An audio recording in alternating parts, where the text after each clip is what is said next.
You've done it. You've maxed out your £20,000 ISA limit. You feel responsible, grown up, even. Every month, you watch the interest land in your account like clockwork, and a quiet little voice tells you, you are doing the right thing. But here's the uncomfortable truth for 2026. The safest choice in Britain is the one that is silently, politely, and very efficiently ensuring you stay exactly where you are. You are not building wealth. You are standing in a financial freezer, watching your breath fog in the air, while the wealthy are quietly planting a forest. Let me show you the one mistake that keeps 90% of Brits average, and how to fix it before the end of this financial quarter. Right now, roughly 75% of every ISA in this country is sitting in cash, not stocks, not funds, cash. And on paper, it looks clever, because a cash ISA is paying you something like 4.5%, and 4.5% feels like winning. But this isn't a maths decision, it's an emotional one. It's fear-based accounting. People are so terrified of watching their pot drop 10% in a single bad month that they happily sign up to lose closer to 40% of their purchasing power over a decade. Slowly, invisibly, with a smile on their face. They flinch at the loud, fast risk and walk straight into the silent, slow one. Here's the picture I want you to hold in your head. A cash ISA is an airplane sitting on the tarmac with the engines running. It feels powerful, it makes noise, it burns fuel, that's your interest, and the cabin hums with the sense that something is happening. You're buckled in. You've got your tray table up. You are absolutely certain you are going somewhere. But you look out of the window and you realize something horrible. You are parked at exactly the same gate you were sitting at 5 years ago. The engines are running, the plane is not moving. A stocks and shares ISA is the takeoff. And yes, it is loud, it is bumpy, and there is a stomach-lurching moment where you reach rotation speed, and every instinct screams that this is a terrible idea. But rotation is the only way to leave the ground. It is the only way to climb to an altitude where the air is smooth and the view actually changes. Now, why does the parked plane feel like it's winning when it isn't? Because of a hidden partner nobody invited to the party. Inflation. You're earning your 4%. You feel that. But inflation is quietly running at, say, 5%, and it never sends you a statement.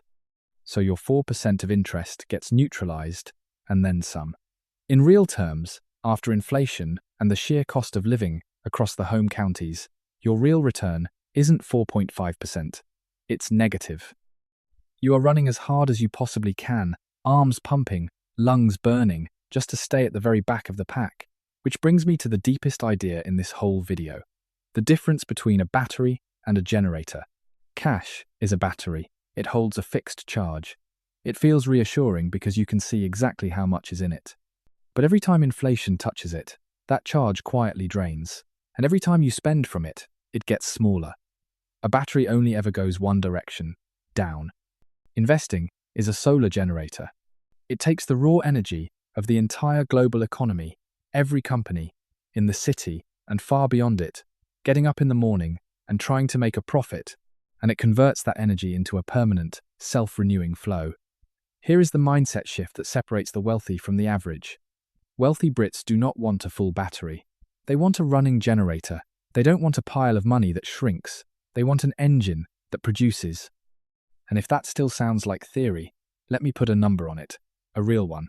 Imagine you put £20,000 into a cash ISA and left it there for 20 years, earning its steady, sleepy interest. At the end, you'd have somewhere in the region of £80,000.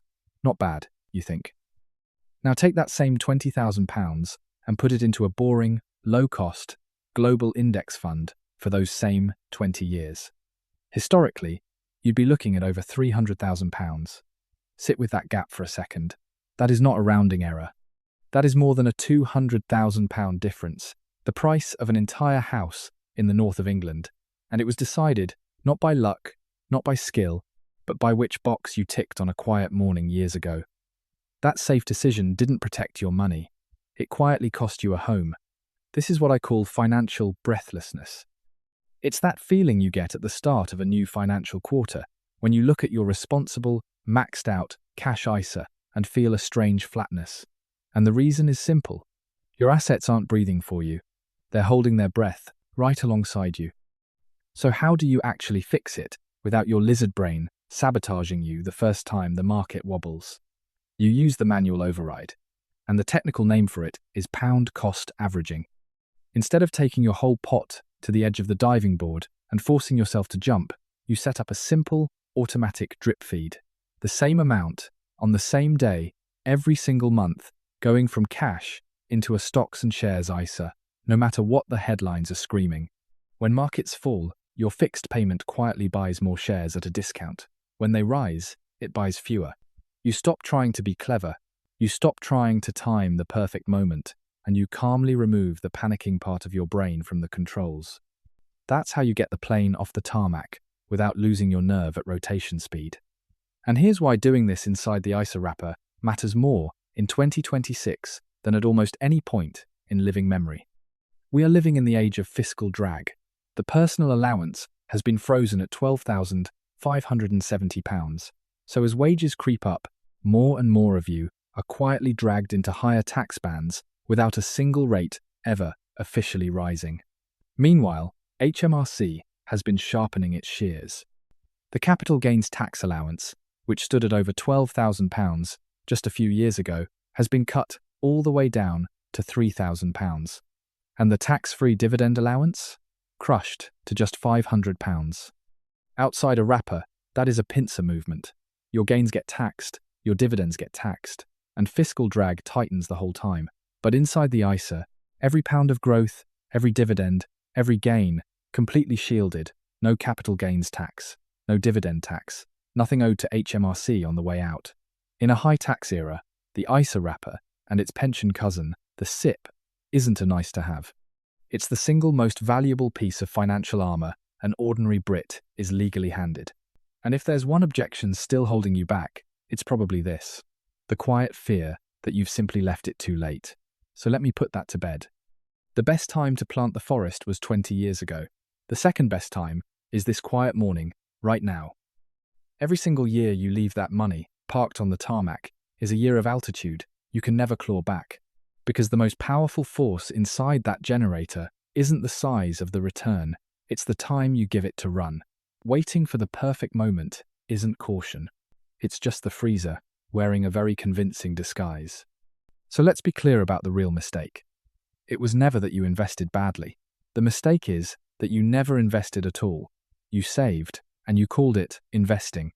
Being average in Britain is not bad luck. It is a mathematical choice, made one cautious decision at a time. True freedom arrives the moment you stop trying to save your way to wealth and start owning your way to freedom. Turn off the freezer, plant the forest, let the generator run. If you learned something, like and subscribe. We'll see you in the next one.